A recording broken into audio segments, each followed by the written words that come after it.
Ciao a tutti, oggi parliamo di una complicanza del forasacco. Il forasacco è quella spiga vegetale che di solito appare nei mesi marzo, aprile anche, dipende dal caldo, e ce la portiamo, ce la trasciniamo fino anche a settembre-ottobre, con la spina di grano che fondamentalmente cresce in pianura padana, cresce ovunque, fossi, campi, giardini, aiuole, e che ovviamente penetra dappertutto. Farò un video appositamente il video definitivo sul forasacco per spiegarvi effettivamente ogni singolo aspetto di questo tipo di problema che colpisce praticamente tutti i proprietari di cani e anche gatti. In questo video però voglio soffermarmi sull'ascesso da forasacco, cioè molti conoscono il forasacco perché entra nell'orecchio, viene aspirato dal naso, però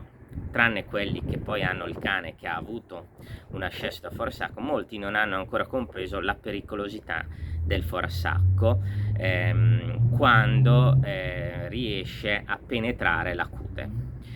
Il forasacco non è ovviamente un fendente, non è un coltello che il cane passeggia e il forasacco entra direttamente così nella cute. Il forasacco si attacca e poi per la sua composizione, diciamo per la sua struttura, nel tempo, un giorno e mezzo, riesce a bucare la cute e poi non riesce più a tornare indietro e continua ad avanzare. Questo può avvenire ovviamente in ogni parte della cute, chiaramente, è più frequente nelle zampe, ma può avvenire dovunque, sul fianco, sul sedere, dovunque.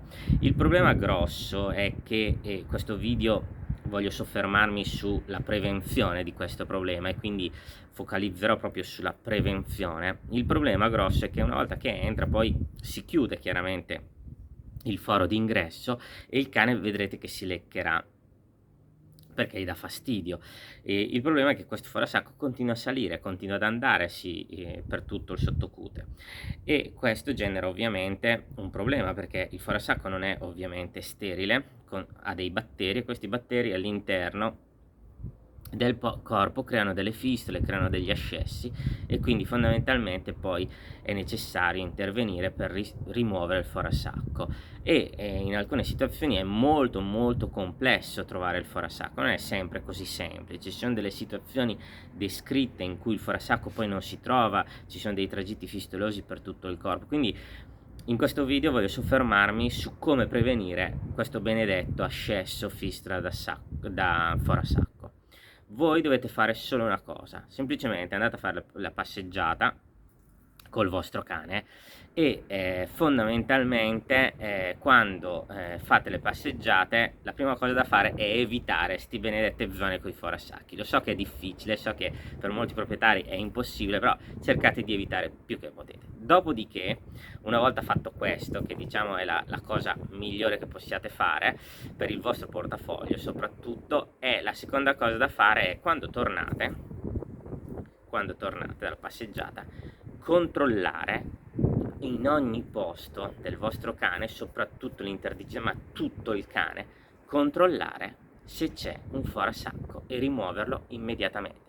Questa è la prevenzione per gli ascessi da forasacco, per le fistole da forasacco. Se ogni proprietario facesse questo tipo di azione, noi veterinari non vedremmo un ascesso da forasacco, perché è lì dove voi prevenite il problema, perché, ripeto, non è un fendente, non è un coltello che entra, è fondamentalmente una spiga che si attacca e poi nel tempo entra, magari ci mette mezza giornata, una giornata, 2 giorni, il cane poi leccandosi a volte lo spinge anche, quindi se voi lo fate, soprattutto in quel periodo in cui c'è la presenza di questo forasacco, voi fondamentalmente non avrete un cane con ascesso da forasacco. È chiaro che dovete controllare anche sotto tutto, poi capisco che ci sono dei cani più difficili, pelo lungo, pelo riccio, è più difficile, però fondamentalmente se siete bravi a fare questo tipo di azione avete risolto il problema. E voi mi direte, sì, ma il mio cane vive in campagna, io non vado a fare solo la passeggiata, il mio cane è libero. Ok, anche lì quotidianamente, ogni giorno,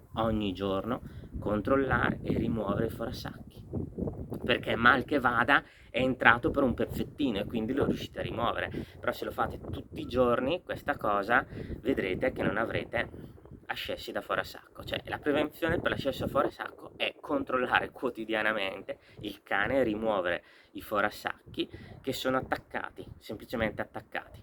Se invece non lo fate, nel giro di un giorno, tendenzialmente un giorno, il forasacco può entrare e poi non lo vedete più, e poi vi accorgete perché si forma il granuloma da forasacco, e quindi poi chiaramente dovete portare al veterinario e controllare chiaramente dov'è, cercarlo. Se sono passati troppi giorni e in una posizione dopo il forasacco può andare dovunque, chiaramente. Una volta io trovai un forasacco che era entrato qua, lo trovai qua, quindi era passato, aveva un ascessone alla zampa, la zampa aveva l'ascesso ma il forasacco era qua, quindi dovete veramente controllare ogni giorno questi benedetti forasacchi.